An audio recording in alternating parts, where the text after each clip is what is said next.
A Biossance é a primeira marca B2C do Grupo Amyris, empresa de biotecnologia norte-americana. Sua história começa em 2003, quando 3 cientistas desenvolveram uma alternativa acessível e sustentável para a vacina da cura da malária e, desde então, mais 120 milhões de vacinas já foram doadas.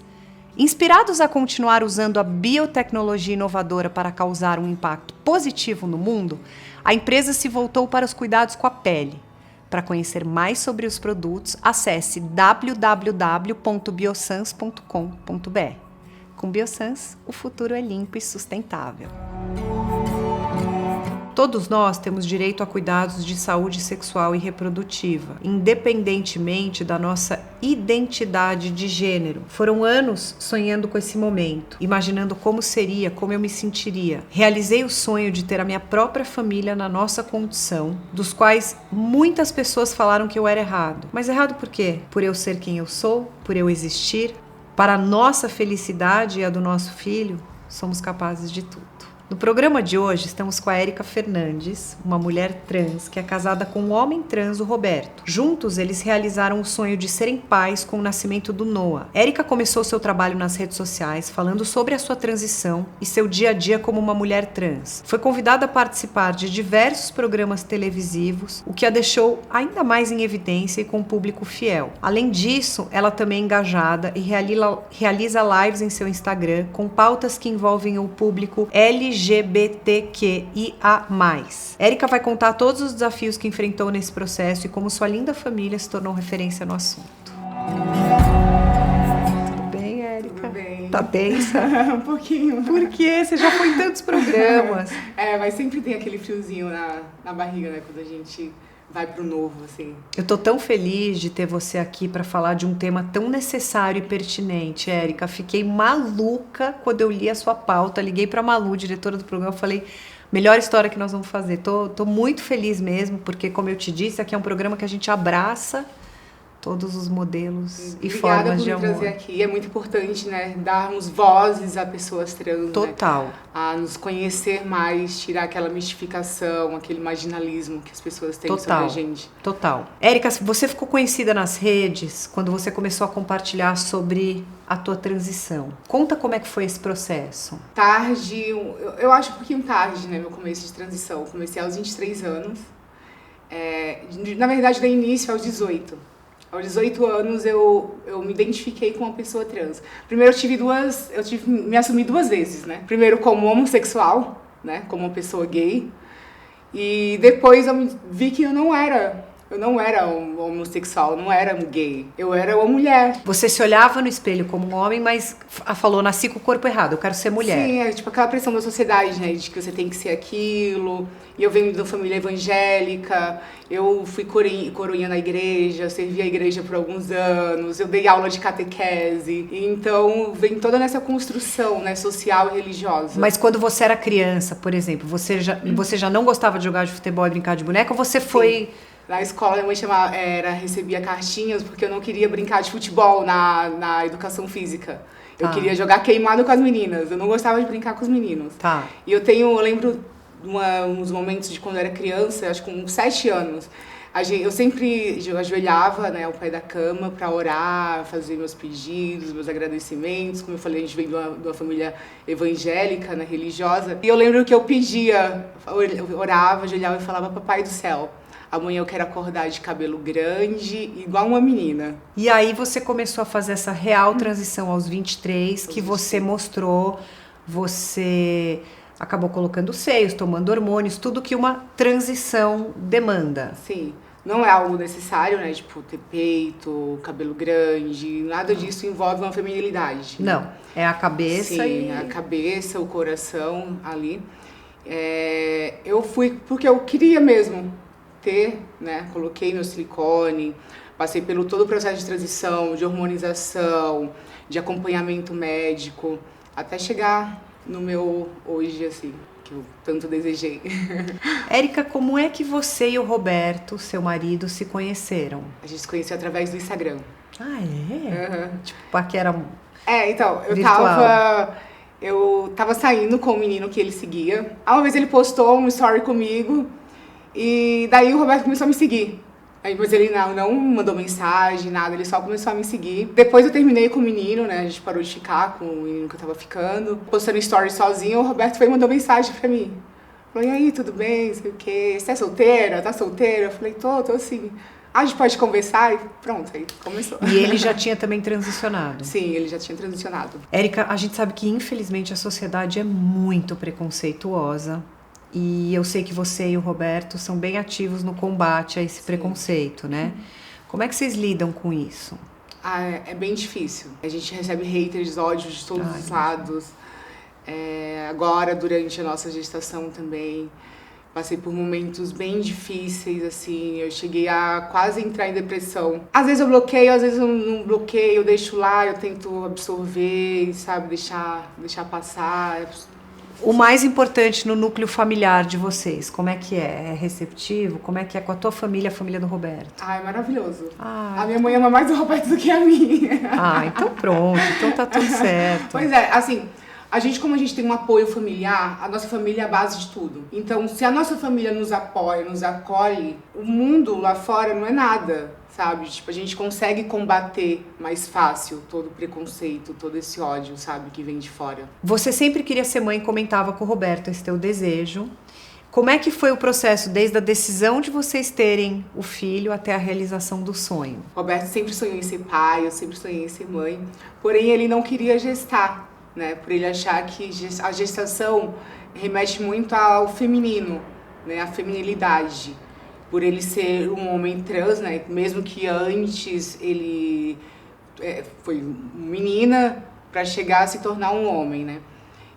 Mesmo com isso, ele não queria passar por esse processo. Lembrando que ele tem útero, tem ovário, tem vagina, tudo que permite, né, nascer um filho. Sim, tem todos os órgãos reprodutores. Uma pergunta, Érica, quando ele transicionou, tem muito hormônio envolvido, né? Sim. Vocês, antes de engravidarem, ele fez os exames para ver se poderia ter algum dano ao bebê? Ficamos 1 ano e meio sem tomar hormônio. Eu e ele ficamos 1 ano e meio sem tomar hormônio. O processo durou quase 2 anos. Orientado pelos médicos? Sim.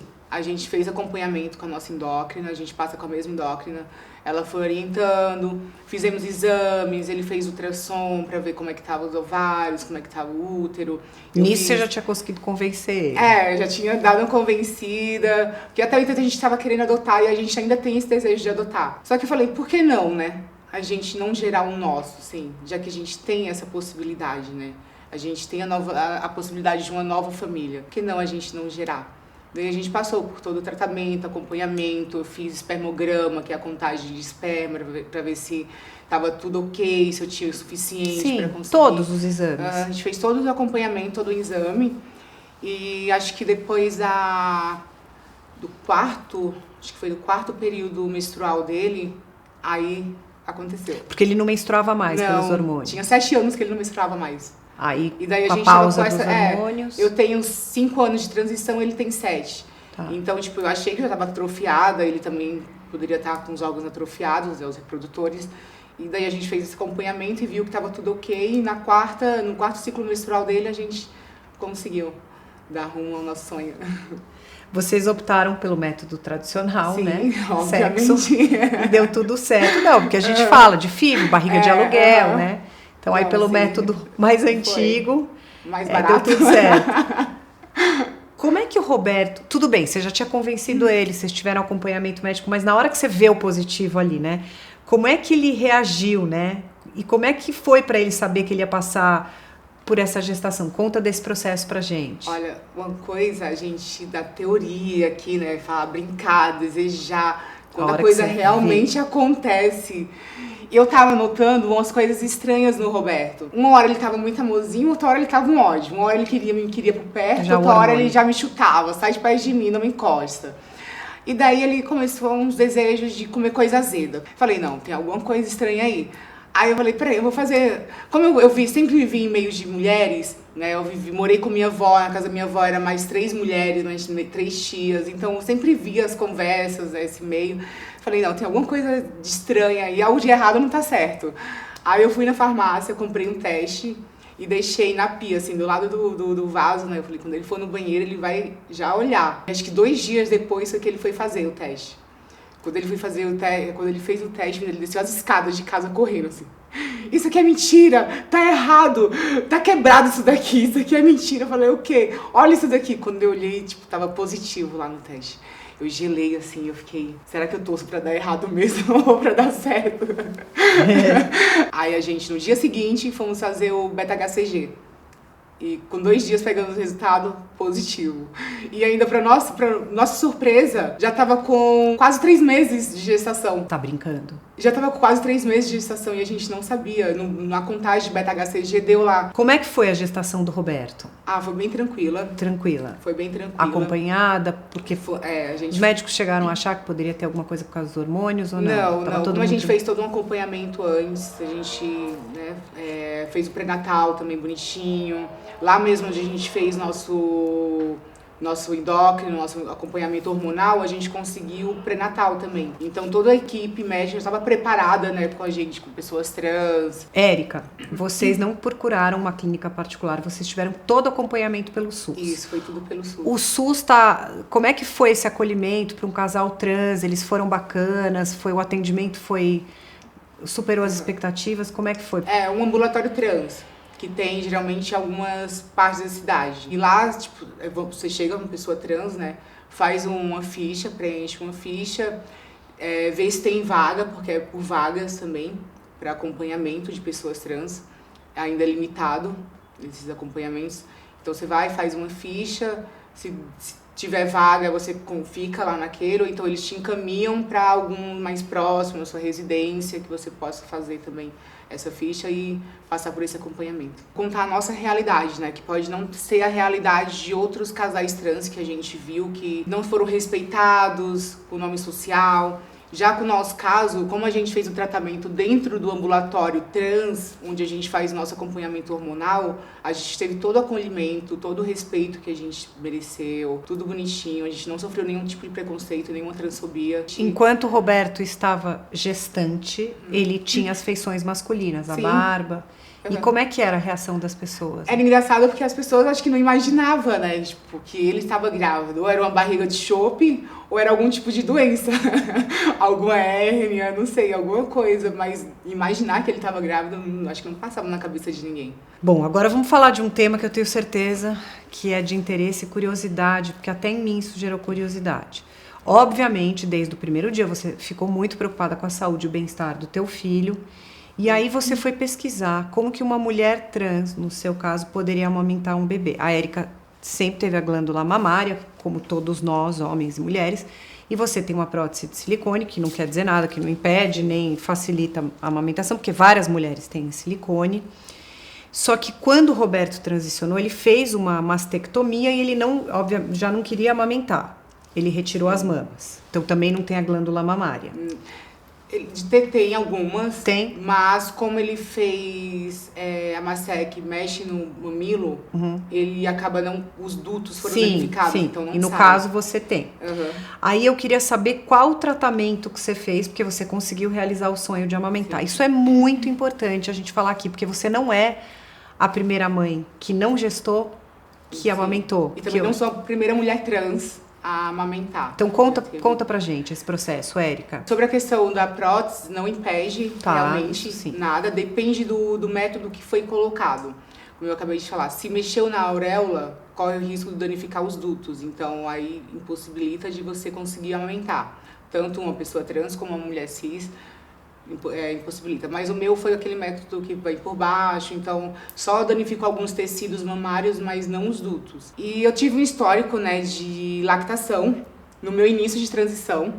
Logo no início que eu não fazia acompanhamento hormonal, né, com endócrino. Daí um dia eu tava sentindo bastante dores nos meus seios, né, e eu fui apertar, assim, não sei, na minha cabeça eu fui apertar. Quando eu apertei, saiu um líquido esbranquiçado.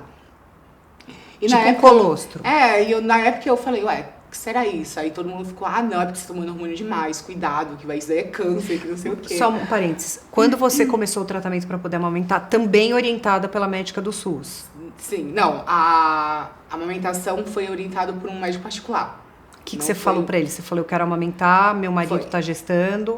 Foi assim, eu queria, né, eu tava pesquisando, fui na internet, pesquisei se existia algum caso de mulheres trans que amamentaram, se podia. Aí, conversando com um casal de amigas nossas, que uma gestou e outra amamentou. Eu tenho uma médica, né, que eu fiz o meu processo. Conversa com ela e vai que dá certo, né? Aí eu falei, tá, vou mandar mensagem, né? Eu fiquei toda recuada, assim, né, com vergonha. Eu falei, ai, será ela vai dizer um não? E se ela for transfóbica, se ela for preconceituosa? Eu falei, não, mas vai, vamos mandar mensagem. Aí fui mandar mensagem pra ela. Eu sou uma mulher trans, meu esposo é um homem trans, ele está gestante, né? E eu queria amamentar. Ele fez a mastectomia, não vai poder amamentar, e eu queria, né, poder ser a fonte de alimento do meu filho. Aí ela falou assim, sim, é possível. Inclusive, eu tenho 3 casos de outras mulheres trans que eu atendi que amamentaram também. O que você fez, então? Aí eu falei, gente, sério? Ela falou assim, é super possível, a gente vai começar, você quer começar quando o tratamento? Ele já tá com quantos tempos de gestação? Ela pede pra começar 3 meses antes do bebê nascer, porque é o tempo que leva pra todo o seu corpo começar a produzir e tal. Aí eu falei, tá bom, vamos começar. Comecei, com 20 dias eu já tava lactando, não foi nem os 3 meses. Com remédio? Com o remédio. E eu comecei a lactar, a médica ficou surpresa, porque nem os casos das mães cis, né, que tem, nenhuma lactou tão rápido quanto eu. Nossa, que Mas bom. ela falou que foi o meu desejo, foi tão grande, psicológico. o meu amor. Eu liberei tanto ocitocina, que a ocitocina Sim, também é o faz hormônio parte. do amor, né? Quando Quando o Noah nasceu, ele já pegou seu peito? Como é que foi? Quando ele nasceu, teve o toque, né? Ele ficou um tempo com o Roberto, depois ele veio pra mim, ficou comigo. E daí tava todos os médicos na sala, e a gente tava filmando também o parto, gravando o parto. E daí eu tava sentada assim com ele, e ele já com a boquinha assim encostada no meu peito. Só que eu tava com tanto medo, que tava tanto médico, eu tava com medo de ser criticada, né? De sofrer ali naquele momento que era tão único meu, sabe? Tão especial.